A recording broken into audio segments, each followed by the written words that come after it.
हरे कृष्णा। आज बहुत ही शुभ दिन है। आज गौड़ीय वैष्णव परंपरा के एक महानतम आचार्य श्रील भक्ति विनोद ठाकुर जी का आविर्भाव दिवस है, अपीयरेंस डे। तो आज के दिन हम भक्ति विनोद ठाकुर के बारे में जानने का प्रयास करेंगे और उनसे कृपा की हम याचना करेंगे। हम स्टार्ट करते हैं भक्ति विनोद ठाकुर के प्रणाम मंत्र के साथ। नमो भक्ति विनोदाय सच्चिदानंद नामिने गौर शक्ति स्वरूपाय रूपानुगावरायते। मतलब नमो भक्ति विनोदाय सच्चिदानंद नामिने। भक्ति विनोद ठाकुर जो हैं उनका पूरा नाम था सच्चिदानंद भक्ति विनोद ठाकुर। गौर शक्ति स्वरूपाय, उनको क्या बोला गया है? वो चैतन्य महाप्रभु की जो शक्ति है साक्षात, वो कौन है? वो है भक्ति विनोद ठाकुर। रूपानुगा वरायते, जो रूप गोस्वामी हैं, रूप गोस्वामी के जितने भी फॉलोअर्स हैं, अनुयायी हैं, उन सभी में जो सर्वश्रेष्ठ हैं, श्रेष्ठतम हैं, वो हैं भक्ति विनोद ठाकुर। तो आखिर ऐसा क्यों? ऐसा उनका क्या योगदान है कि उन्हें गौर शक्ति स्वरूप चैतन्य महाप्रभु की साक्षात शक्ति उन्हें बोला गया है और रूप गोस्वामी का उनके सर्वश्रेष्ठ अनुयायियों में उनकी गणना की गई है। तो थोड़ा सा पहले उनका हम जीवन परिचय समझेंगे। तो भक्ति विनोद ठाकुर उनका जो जन्म है वो एक ऐसे समय में हुआ जब पश्चिम बंगाल में चैतन्य महाप्रभु के द्वारा प्रारंभ किया गया भक्ति आंदोलन, संकीर्तन आंदोलन, वो क्या हो गया था? उसका बहुत अधिक पतन हो गया था। जैसा हम सभी जानते हैं, चैतन्य महाप्रभु ने 1486 में पश्चिम बंगाल के नवद्वीप धाम मायापुर में उन्होंने अवतार लिया और 24 वर्ष की उम्र में उन्होंने संन्यास लेकर वो नीलांचल जगन्नाथपुरी चले गए और 1534 मतलब कि अगले 24 वर्ष वे संन्यास आश्रम में रहे और 1534 में क्या किया उन्होंने अपनी ये जो लीला है, प्रकट लीला, चैतन्य महाप्रभु ने उसको समाप्त कर दिया। केवल और केवल 200-250 वर्षों में चैतन्य महाप्रभु के द्वारा प्रारंभ किया गया संकीर्तन आंदोलन, भक्ति आंदोलन, वो इस कद्र उसका पतन हो गया कि जो लोग किसी भी सिद्धांत का पालन नहीं करते, जो लोग सारे के सारे पाप कर्मों में लिप्त होते हैं, ऐसे लोग वैष्णव कहलाने लगे। केवल गले में क्या करना? गले में एक कंठी माला डाल लेना और सिर पे तिलक लगा लेना और बाकी सारे क्या हैं? वो बाकी सारे वो लोग ऐसे कार्यों में लिप्त हैं जिनको कि एक आम व्यक्ति भी नहीं करेगा। तो ऐसे लोग क्या हो गए? उनकी गणना होने लगी कि ये क्या हैं? ये चैतन्य महाप्रभु के अनुयायी हैं, जिनको बाद में हम बताएंगे भक्ति विनोद ठाकुर ने उनको आइडेंटिफाई किया और उन्हें अपसंप्रदाय के रूप में उन्हें एक पहचान दी कि ये अपसंप्रदाय है, ये महाप्रभु का संप्रदाय नहीं है। तो इतना अधिक गौड़ीय वैष्णव संप्रदाय का पतन हो गया था कि जो वैष्णव शब्द है, वो वैष्णव शब्द जो है वो बंगाल में सिनोनिम हो गया किसका? एक व्यक्ति जो क्या है? चरित्रहीन है, प्ले बॉय। और वैष्णवी वो किसका सिनोनिम हो गया? वो समानार्थक हो गया प्रोस्टिट्यूट, वैश्या। इतना अधिक गौड़ीय वैष्णव संप्रदाय का पतन हो गया था।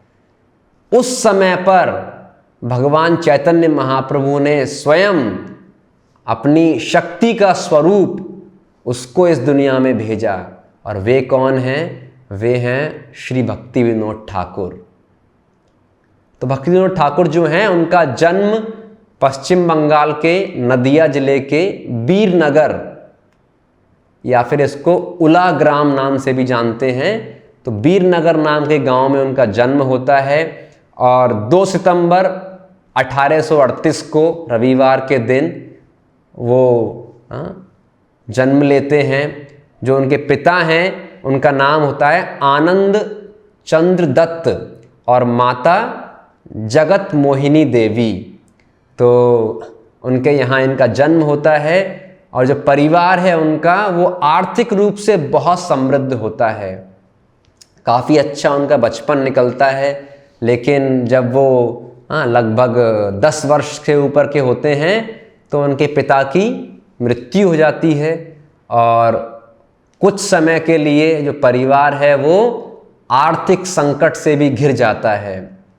लेकिन फिर भी जो भक्ति विनोद ठाकुर हैं, यानी उस समय उनके जो माता पिता हैं, उन्होंने जो नाम दिया, उनको नाम दिया केदारनाथ दत्त। उन्हें कई बार KN दत्त भी बुलाते हैं। तो ये जो केदारनाथ हैं, अभी जब ये 11 वर्ष के 12 वर्ष के हैं, तो उसी अवस्था में उनकी जो माँ हैं, क्योंकि पिता की मृत्यु हो चुकी है अब, तो माँ क्या करती हैं, उनकी शादी करवा देती हैं। उसके कुछ वर्षों बाद जो केदारनाथ हैं वो पढ़ने के लिए कलकत्ता चले जाते हैं। और जो कलकत्ता है उस ज़माने में, वो वहाँ पर इंग्लिश एजुकेशन लेते हैं और साथ में बंगाली, पर्शियन, उर्दू इत्यादि जो लैंग्वेज हैं, भाषाएं हैं, उनके ऊपर भी उनकी एक बहुत अच्छी कमांड हो जाती है। और बहुत स्कॉलरली होते हैं, बहुत इंटेलिजेंट होते हैं। शिक्षा पूरी हो जाती है। शिक्षा पूरी होने के पश्चात वो सोचते हैं कि मुझे किस क्षेत्र में आजीविका कमाने के लिए मुझे किस क्षेत्र में कदम रखना चाहिए। तो उन्हें लगता है सबसे बढ़िया रहेगा, मैं क्या करता हूँ, मैं ये जो टीचिंग है, शिक्षा है, अगर मैं इसी क्षेत्र में जाता हूँ वो सबसे बढ़िया होगा। तो वो एक स्कूल खोलते हैं अपना खुद का। और कुछ टाइम बाद में वो स्कूल जो है बहुत ज़्यादा फेमस हो जाता है। उसके हेडमास्टर रहते हैं वो, और काफ़ी उनको इवन रिकॉग्निशन, पहचान मिलती है। कुछ समय के बाद में जो ब्रिटिश गवर्नमेंट है वो उनके स्पेशल टैलेंट को, विशेष प्रतिभा को पहचान कर उन्हें ऑफर देती है कि आप जो हैं, आपको हम डेप्यूटी मजिस्ट्रेट उसकी पोस्ट हम आपको देना चाहते हैं, तो आप उसको स्वीकार कर सकते हैं। और जो केदारनाथ दत्त हैं वो डेप्यूटी मजिस्ट्रेट जो हैं उसका पोस्ट वो स्वीकार कर लेते हैं। समय गुजरता है और कालांतर में जो केदारनाथ दत्त हैं वो अपनी एक्स्ट्रा ऑर्डिनरी जो उनकी प्रतिभा है, असाधारण प्रतिभा है, वो लोगों के सामने आती है कि कैसे बहुत ही कम समय में वो बहुत सारे जो केसेस होते हैं, कोर्ट केस, वो उसको तुरंत सुलझा देते हैं। उनकी जो निर्णय लेने की क्षमता होती है वो बहुत ज़्यादा शार्प होती है, तीव्र होती है। फिर कुछ समय के बाद में जो ब्रिटिश गवर्नमेंट है वो उनका ट्रांसफ़र करती है उड़ीसा में।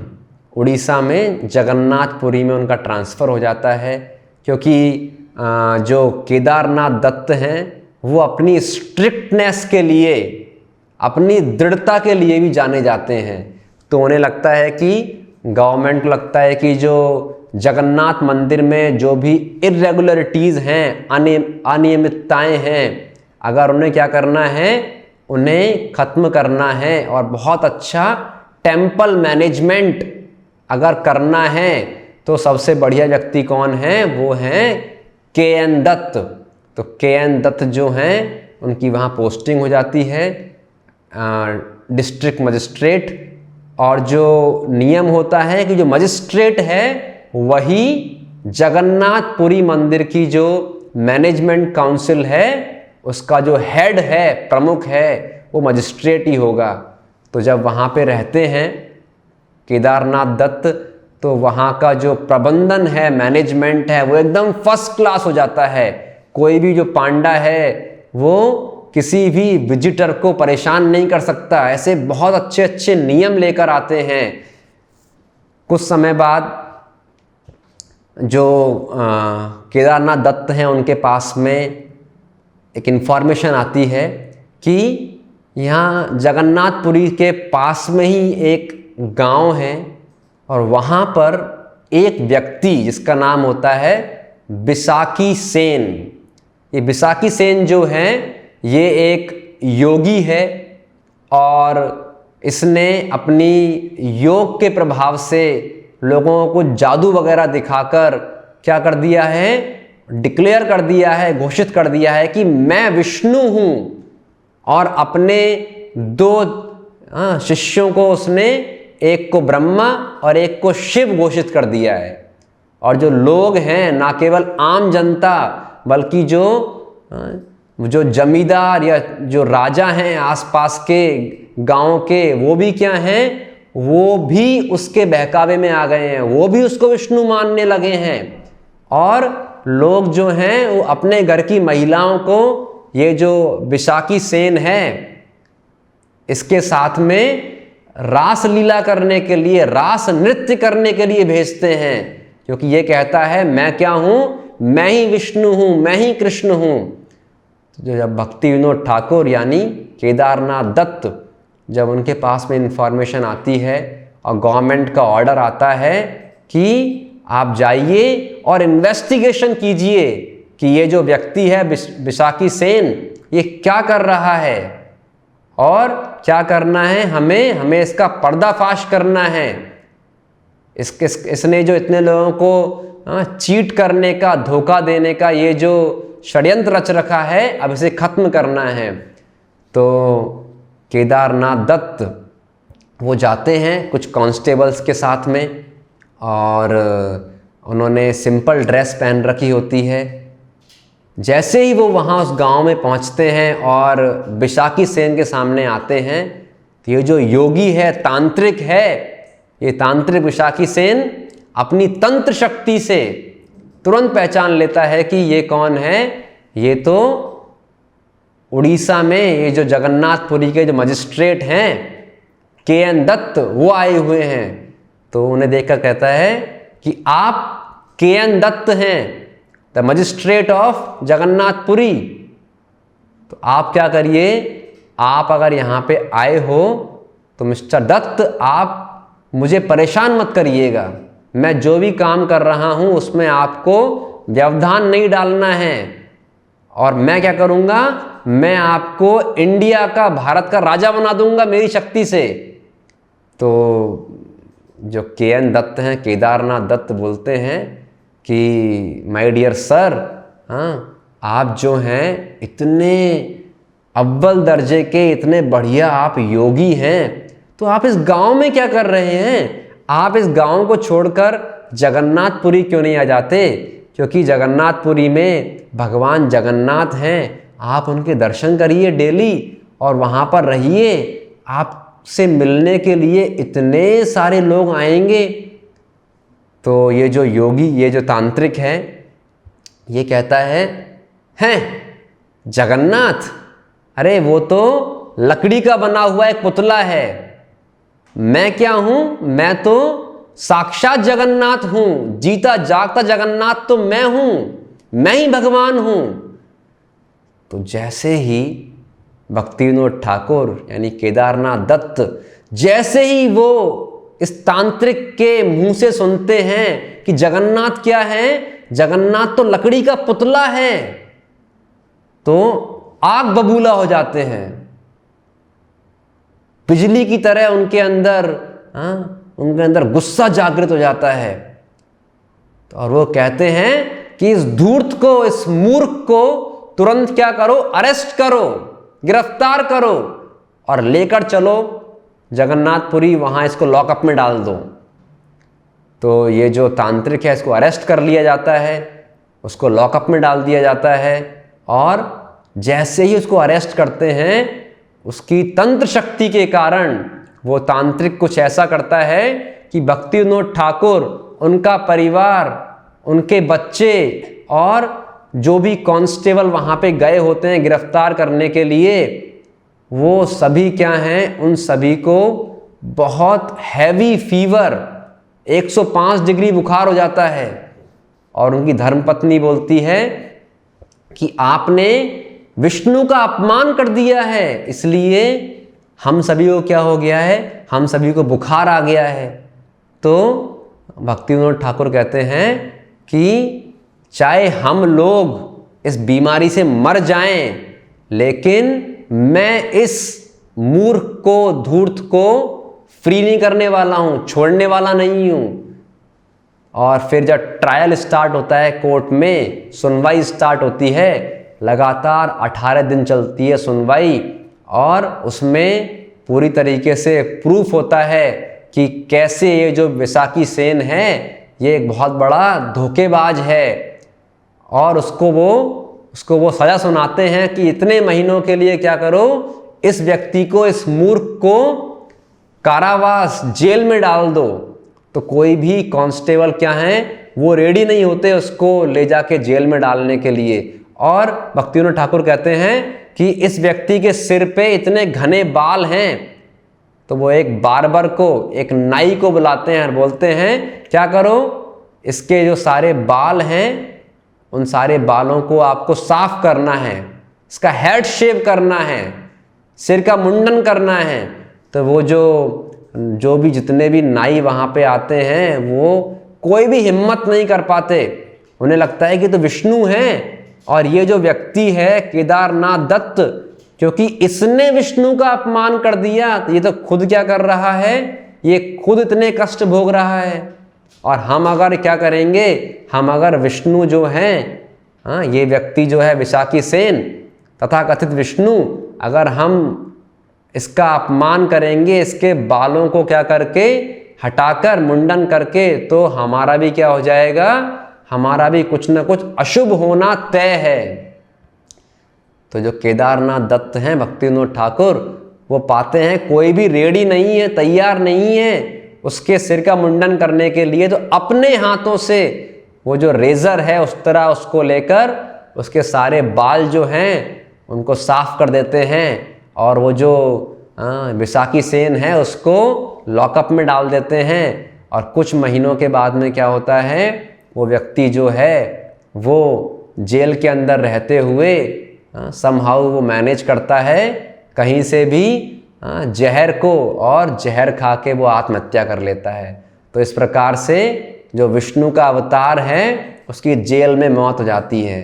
तो यहाँ पर हम देखते हैं भक्ति विनोद ठाकुर जो हैं वो कितने बोल्ड, कितने साहसी व्यक्ति हैं वो, कि उन्होंने अपनी जान की परवाह नहीं की कि कोई व्यक्ति क्या है, कोई व्यक्ति लोगों को धर्म के नाम पर क्या कर रहा है, वो उनको धोखा दे रहा है, चीट कर रहा है। तो ये उनकी लाइफ का एक बहुत स्पेशल इंसिडेंस है, स्पेशल घटना है। फिर उसके बाद जो भक्ति विनोद ठाकुर हैं वो स्टडी करना प्रारंभ करते हैं धार्मिक पुस्तकों का बहुत डेप्थ में, गहराई में, और वो पाते हैं कि जो चैतन्य महाप्रभु हैं, चैतन्य महाप्रभु ने जो सिद्धांत दिए हैं वो क्या हैं, वो जो है वही कलयुग का युग धर्म है। और वो प्रयास करते हैं कि कैसे भी उन्हें चैतन्य चरितामृत की प्रतिलिपि या एक कॉपी कहीं से मिले, लेकिन कई वर्षों तक प्रयास करने के बावजूद भी उन्हें चैतन्य चरितामृत की कॉपी नहीं मिलती है। वो ढूंढने का प्रयास करते हैं उन लोगों को जो लोग चैतन्य महाप्रभु की शिक्षाओं का ठीक प्रकार से पालन कर रहे हैं। उन्हें लगता है कि शायद उन लोगों से अगर मिलना होगा तो क्या होगा, संभव हो पाएगा कि ये जो चैतन्य महाप्रभु का ये जो संकीर्तन आंदोलन है उसको रिवाइव करें, पुनर्जागृत करें। तो वो पाते हैं कि चैतन्य महाप्रभु की शिक्षाओं को फॉलो करने वाले जो लोग हैं, अधिकांश लोग तो क्या हैं, भ्रष्ट हैं। वो लोग पूरी तरह पथभ्रष्ट हो चुके हैं, डिविएट हो चुके हैं, और फिर वो उनको वो आइडेंटिफाई करते हैं, पहचानते हैं और बताते हैं ये सब क्या हैं, अपसंप्रदाय हैं। और करीब वो 13 अपसंप्रदायों की लिस्ट बनाते हैं जिनके अलग अलग नाम देते हैं। जैसे एक का नाम होता है सहजिया, जात गोसाई, सखी बेकी, चूड़ाधारी, गौरांग नागरी इत्यादि इत्यादि, औला बाउला, ऐसे इत्यादि इत्यादि अपसंप्रदायों को क्या करते हैं, वो आइडेंटिफाई करके बताते हैं कैसे ये सारे के सारे लोग अपने आप को गौड़िया बोलते हैं, तिलक लगाते हैं, कंठी पहनते हैं, लेकिन सारे अनाचारों में, दुराचारों में लिप्त हैं। ये सब लोग महाप्रभु के अनुयायी नहीं हैं। फिर उन्हें कुछ रिनंशिएंट्स, बाबा जी, सन्यासी लोग मिलते हैं जो वास्तव में चैतन्य महाप्रभु के अनुयायी होते हैं, लेकिन वो कहीं किसी एकांत स्थान पर अकेले में महाप्रभु की शिक्षाओं का पालन कर रहे होते हैं, लेकिन प्रचार नहीं करते। तो उन्हें बड़ा कष्ट होता है कि महाप्रभु का जो आंदोलन है उसका न केवल आचार करना है बल्कि उसका प्रचार भी होना चाहिए। तो वे भगवान जगन्नाथ से प्रार्थना करते हैं, वे और उनकी पत्नी भागवती देवी, कि हे भगवान जगन्नाथ, आप हमें एक ऐसा पुत्र दीजिए जो चैतन्य महाप्रभु के इस संकीर्तन आंदोलन को पूरी दुनिया में लेकर जाए, इसका प्रचार प्रसार करे। महाप्रभु ने बोला है, प्रथबीते आछोयत नगरादि ग्राम, सर्वत्र प्रचार होई बे मोरा नाम। अरे चैतन्य महाप्रभु का जो नाम है वो तो पूरी दुनिया में उसका प्रचार प्रसार होना है, तो वो कैसे होगा? अभी तो लोग वैष्णव शब्द जो है उसको ही बहुत ज़्यादा पतित नज़रों से देखते हैं। तो क्या किया जाए? तो वो प्रार्थना करते हैं और उनकी प्रार्थनाओं के फल स्वरूप जो भक्ति विनोद ठाकुर यानी केदारनाथ दत्त, उनके चौथे सन, उनके जो चौथे पुत्र के रूप में एक बहुत विशिष्ट दिव्य बालक का जन्म होता है, जिसका नाम होता है बिमला प्रसाद दत्त, जो कि भविष्य में किस नाम से जाने जाते हैं? भक्ति सिद्धांत सरस्वती ठाकुर महाराज, जो कि भक्ति वेदांत स्वामी श्रील प्रभुपाद जी के गुरु महाराज हैं। तो इस प्रकार से उन्हें एक पुत्र रत्न की प्राप्ति होती है, जो कि भविष्य में एक महान आचार्य के रूप में वो प्रचार प्रसार का कार्य संभालने वाले हैं। एक ऐसे पुत्र की उन्हें प्राप्ति होती है।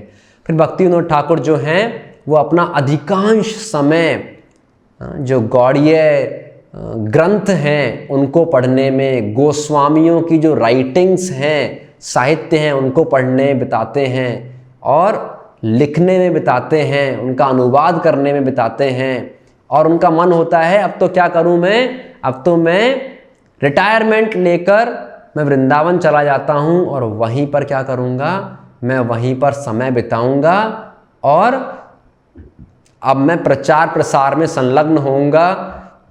तो एक रात्रि को उन्हें स्वप्न आता है कि चैतन्य महाप्रभु स्वप्न में आकर बोलते हैं कि हे केदारनाथ, इससे पहले तुम वृंदावन जाओ, तुम्हें एक और जिम्मेदारी निभानी है। वो जिम्मेदारी क्या है? वो जिम्मेदारी है कि जो मेरा जो जन्म स्थान है नवद्वीप में, उस जन्म स्थान को क्या करो, तुम उसकी खोज करो। क्योंकि अभी क्या है, अभी जो वास्तविक जन्म स्थान चैतन्य महाप्रभु का है वो लॉस्ट हो गया है, वो लुप्त हो गया है। और लोगों ने क्या कर लिया है, लोगों ने अपने मन के हिसाब से केवल और केवल रुपया कमाने के लिए जाने कितनी ही जगहों को चैतन्य महाप्रभु का जन्म स्थान घोषित कर दिया।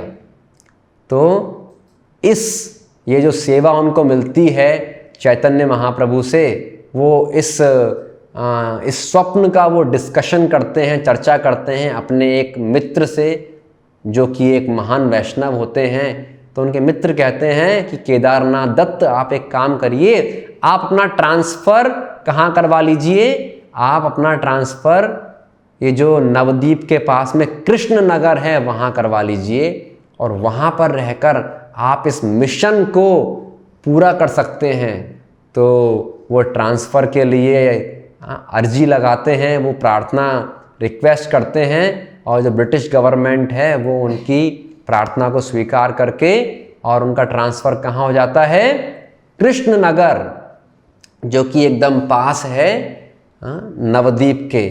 और जब वो कृष्ण नगर में रहते हैं तो आए दिनों नवद्वीप को विजिट करते हैं और वहाँ पर वो जिस धर्मशाला में रुकते हैं उसकी छत पर वो जप करते हैं और सोचते हैं कि कौन सी जगह होगी जो कि महाप्रभु का वास्तविक जन्म स्थान है। तो एक बार उस धर्मशाला की छत पर जब वो जप कर रहे होते हैं तो उन्हें कुछ दूरी पर एक विशेष प्रकार की इफल्जेंस, कांति, चमक दिखाई देती है। तो वो मार्क कर लेते हैं उस जगह को कि यहाँ पर कुछ विशेष है। और फिर वो अगले दिन कहाँ जाते हैं, वो कृष्ण नगर की जो कलेक्ट्री ऑफिस है वहाँ जाते हैं और ये जो नवद्वीप है उसका जो नक्शा है उस पूरे नक्शे की वो बहुत गहराई से उसकी स्टडी करते हैं और वो पाते हैं कि ऐसा लगता है ये जो स्थान है जहाँ पर मैंने एक विशेष प्रकार की चमक देखी है, शायद यही स्थान क्या है, यही स्थान चैतन्य महाप्रभु का जन्म स्थान है, योग पीठ है। तो इसकी पुष्टि करने के लिए उस समय पर एक महान वैष्णव होते हैं श्री जगन्नाथ दास बाबा जी महाराज। उनकी उम्र होती है 100 वर्ष से ऊपर। वो चलने फिरने में सक्षम नहीं होते, यहाँ तक कि उन्हें दिखना भी लगभग बंद हो गया होता है।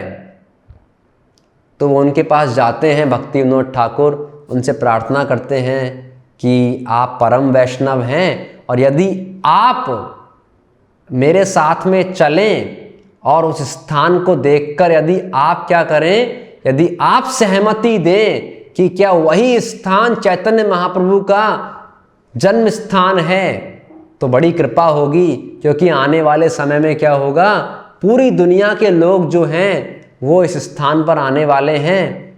तो अगर हम वहाँ पर एक अच्छा सा मंदिर स्थापित करें तो ये हमारा जो गौड़ीय वैष्णव संप्रदाय है उसको, उसके प्रचार प्रसार में ये बहुत बड़ा एक स्टेप होगा। तो जो जगन्नाथ दास बाबा जी महाराज हैं वो कहते हैं मैं चलने फिरने में सक्षम नहीं हूँ। तो भक्ति विनोद ठाकुर कहते हैं आप चिंता मत करिए, आपको वहाँ तक ले जाने का प्रबंध मैं कर दूँगा। तो एक बास्केट में, एक टोकरी में जो जगन्नाथ दास बाबा जी महाराज के जो एक सर्वेंट हैं, असिस्टेंट हैं, वो उनको अपने सिर पर टोकरी में बिठाकर लेकर जाते हैं और चलते चलते जब उस स्थान पर पहुंचते हैं जहां पर भक्ति विनोद ठाकुर को एक विशेष प्रकार की चमक का आभास हुआ होता है, उस स्थान पर पहुंचते ही ये जो 100 वर्ष से ऊपर के वैष्णव हैं जगन्नाथ दास बाबा जी महाराज, जो चलने फिरने में सक्षम नहीं हैं, जो देखने में भी सक्षम नहीं हैं, वो 3 से 4 फीट जंप करते हैं हवा में और जमीन पर आकर नृत्य करने लग जाते हैं, डांस करने लग जाते हैं, जय सचिनंदन, जय गौर हरि, और बोलते हैं एई तू निमाई बाड़ी, एई तू निमाई बाड़ी। मतलब यही चैतन्य महाप्रभु का क्या है, जन्म स्थान है। और जब केदारनाथ दत्त भक्ति विनोद ठाकुर, जब उन्हें क्या होता है, जब उन्हें इस बात की पुष्टि हो जाती है कि यही चैतन्य महाप्रभु का जन्म स्थान है, तो वो वहाँ पर एक बहुत अच्छे मंदिर की नींव डालते हैं जो कि आज योगपीठ जन्म स्थान के नाम से फेमस है। बहुत सुंदर मंदिर है वहाँ पर। तो ये उनका एक विशेष योगदान है कि उन्होंने चैतन्य महाप्रभु के वास्तविक जन्म स्थान की खोज की। इसके बाद केदारनाथ दत्त जो हैं वो और भी अधिक व्यस्त हो जाते हैं क्या करने में, अपनी लेखनी से जो गौड़ीय वैष्णव परंपरा है उसकी जो फिलॉसफी है उसको लिखने में, ना केवल बंगाली में अपितु इंग्लिश लैंग्वेज में, क्योंकि उनका मन होता है, उन्हें पता होता है कि ये जो गौड़ीय वैष्णव संप्रदाय है इसे तो कहाँ जाना है, इसे तो पूरी दुनिया में फैलना है। तो वो इंग्लिश लैंग्वेज में लिखना स्टार्ट करते हैं और उनकी एक बुक, उनका एक आर्टिकल है लाइफ एंड प्रिसेप्ट्स ऑफ लॉर्ड चैतन्य। तो ये जो आर्टिकल है इसको कहाँ भेजते हैं, वो इंडिया के बाहर भेजते हैं, लंदन भेजते हैं, इवन कनाडा, वहाँ पर एक यूनिवर्सिटी है मैकगिल यूनिवर्सिटी, मॉन्ट्रियल कनाडा। तो 1896 में वहाँ पर उसको भेजते हैं और वहाँ की लाइब्रेरी में वो उसको एक्सेप्ट करते हैं, स्वीकार करते हैं और भक्ति विनोद ठाकुर प्रेडिक्शन देते हैं उसी वर्ष कि बहुत ही जल्दी अमेरिकन, यूरोपियन, रशियन ये लोग क्या करेंगे, ये लोग भी चैतन्य महाप्रभु के अनुयायी बनेंगे, गौड़ीय वैष्णव बनेंगे और ये लोग मृदंग करताल हाथों में लेकर कहाँ आएंगे, ये नवद्वीप धाम मायापुर आएंगे और बंगाली वैष्णवों के साथ में जय सचिनंदन, जय गौर हरि, हरे कृष्णा, हरि बोल ऐसे गाकर क्या करेंगे, ऐसे गाकर ये लोग भी कीर्तन में पार्टिसिपेट करेंगे। तो बहुत जल्दी वो समय आने वाला है। श्रील प्रभुपाद कहते हैं जिस वर्ष भक्ति विनोद ठाकुर ने इस किताब को लाइफ एंड प्रिसेप्ट्स ऑफ लॉर्ड चैतन्य इसको कनाडा भेजा, वही वर्ष क्या है, वही वर्ष मेरा जन्म दिवस था। क्योंकि श्रील प्रभुपाद का जो आविर्भाव कब हुआ, वो हुआ 1896 में। तो इस प्रकार से पहले से भक्ति विनोद ठाकुर ने भविष्यवाणी की कि ऐसा व्यक्ति आने वाला है जो चैतन्य महाप्रभु की शिक्षाओं को पूरी दुनिया में लेकर जाएगा, और वो थे भक्तिवेदांत स्वामी श्रील प्रभुपाद। और इसके बाद में भक्ति विनोद ठाकुर हैं वो मैगजीन भी स्टार्ट करते हैं अपनी सज्जन तोषणी, और वो प्रचार प्रसार के लिए अनेकानेक कविताएं और सॉन्ग्स लिखते हैं, जैसे कि उन्होंने कल्याण कल्पतरु, शरणागति, गीतावली, इतनी डीप फिलॉसफी उन्होंने लिखी है गौड़ीय वैष्णविज्म की। उसके अंदर बताया है कि एक भक्त होता क्या है, भक्ति करने का मतलब क्या है, उनके जो सॉन्ग्स हैं उनका जो मीनिंग है, अर्थ है, वो सीधा का सीधा हृदय को स्पर्श करता है। तो उन्होंने बहुत सारे सैकड़ों उन्होंने गौड़ीय वैष्णव गीत लिखे हैं जिनका दुनिया की अधिकांश भाषाओं में अनुवाद हो चुका है। और फिर 1908 में भक्ति विनोद ठाकुर, उस समय केदारनाथ दत्त, संन्यास लेते हैं और इस प्रकार जगन्नाथपुरी में भजन में अपना समय बिताते हैं। और जून 23, 1914 को भक्ति विनोद ठाकुर वो शरीर छोड़ देते हैं और उनका जो शरीर है जिसे हम बोलते हैं वो आध्यात्मिक शरीर है। वैष्णव का जो शरीर होता है वो भौतिक नहीं होता, वो आध्यात्मिक ही होता है, क्योंकि उस शरीर के माध्यम से उन्होंने भजन किया है, भगवान की सेवा की है। तो वो जो शरीर है उसे नवद्वीप धाम लाया जाता है और वहाँ पर धाम के अंदर ही भक्ति विनोद ठाकुर को समाधि दी जाती है। उनका जो घर है जो कि सुरभि कुंज कहलाता है, वहीं उन्हें समाधि दी जाती है। और इस प्रकार से भक्ति विनोद ठाकुर जो कि गौड़ीय वैष्णव संप्रदाय के एक महानतम आचार्य हैं, क्योंकि उन्होंने चैतन्य महाप्रभु का जो संकीर्तन आंदोलन है उसका उन्होंने पुनर्जागरण किया, पुनर्स्थापना की उसकी। तो भक्ति विनोद ठाकुर ऐसे अपनी लीला समाप्त करते हैं।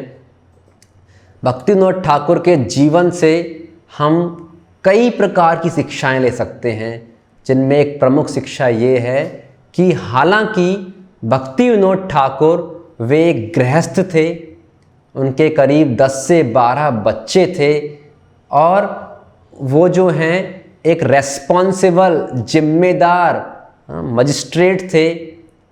इतनी जिम्मेदारियों के बावजूद, पारिवारिक जिम्मेदारी, सामाजिक जिम्मेदारी, इसके बावजूद भी भक्ति विनोद ठाकुर वे आचार्य हैं।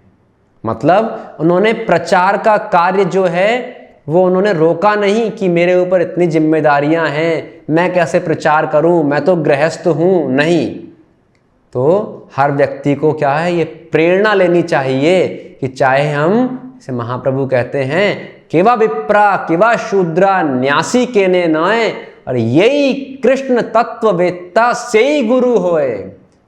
तो ये नहीं कि प्रचार का काम तो किनका है, ब्रह्मचारी और सन्यासियों का काम है प्रचार करना, और मैं तो गृहस्थ हूँ, मैं कैसे प्रचार करूँ, मुझे समय नहीं मिलता।